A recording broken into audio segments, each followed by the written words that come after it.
চলছে ইজতেমার দ্বিতীয় ধাপ। জিকির আজগার আর বয়ানে মুখরিত টঙ্গীর তুরাক্তির মুসল্লিরা প্রথম ধাপের মতো দ্বিতীয় ধাপেও এসেছেন দেশের বিভিন্ন প্রান্ত ও বিদেশ থেকেও। ইজতেমা ময়দানে আছেন আমাদের সহকর্মী রফিকুল ইসলাম খান। যাবতের কাছে রফিক, জানাবেন এই মুহূর্তে আসলে সেখানে মুসল্লিদের উপস্থিতি কেমন আছে দ্বিতীয় ধাপ যেহেতু, আর নিরাপত্তা ব্যবস্থায় বা কেমন দেখছেন?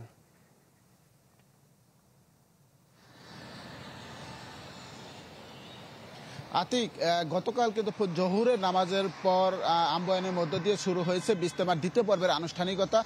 সকালে পাকিস্তানের মাওলানা উবাইদুল্লাহর বয়ানের মধ্য দিয়ে কিন্তু দ্বিতীয় দিনের আনুষ্ঠানিকতা শুরু হয়েছে। আপনাকে যদি একটু দেখাই যে মাঠের ভেতরে যে বিশাল সামিয়ানা রয়েছে, সেই সামিয়ানার ভেতরে বসে মুসল্লিরা কিন্তু সেই সমস্ত বয়ান শুনছেন গতকাল থেকে। তবে 9:45 পর্যন্ত কিন্তু এই বয়ান চলবে। 9:45 পরে আসলে খিত্তা ভিত্তিক আলোচনা করবেন। তারপর বিভিন্ন মেম্বারে যে সমস্ত আলেম ওলামা রয়েছে তারা আলোচনা করবেন। তাছাড়া বিভিন্ন যে মাদ্রাসা রয়েছে, মাদ্রাসার যে শিক্ষক এসেছে শিক্ষকদের সাথে আলোচনা করবেন। এই সমস্ত আলোচনা কিন্তু 1টা পর্যন্ত চলবে।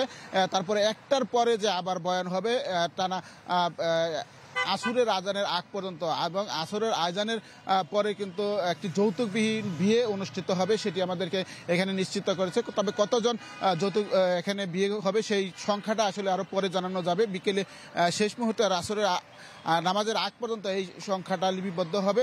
তো আমরা গত পর্বে যেটি দেখেছি এখানে কিন্তু 63টি বিয়ে অনুষ্ঠিত হয়েছিল। তো এই পর্বে কতগুলো হবে সেটা আরো পরে জানানো হবে।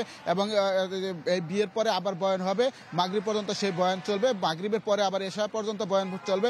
এশার পরে কিন্তু আর কোনো বয়ান হবে না। পরে রাতের যে ইবাদত আছে সেই সমস্ত ইবাদত মূলত মুসল্লিরা করবেন। তো এখানে আবার মেট্রোপলিটন পুলিশের পক্ষ থেকে 10:30টায় একটি সার্বিক বিষয় নিয়ে ব্রিফিং করার কথা রয়েছে। এই ছিল এখান থেকে সর্বশেষ খবর। নির্মাণে নিশ্চয়তা, প্রিমিয়ার সিমেন্ট, ঢালাইয়ের রাজা।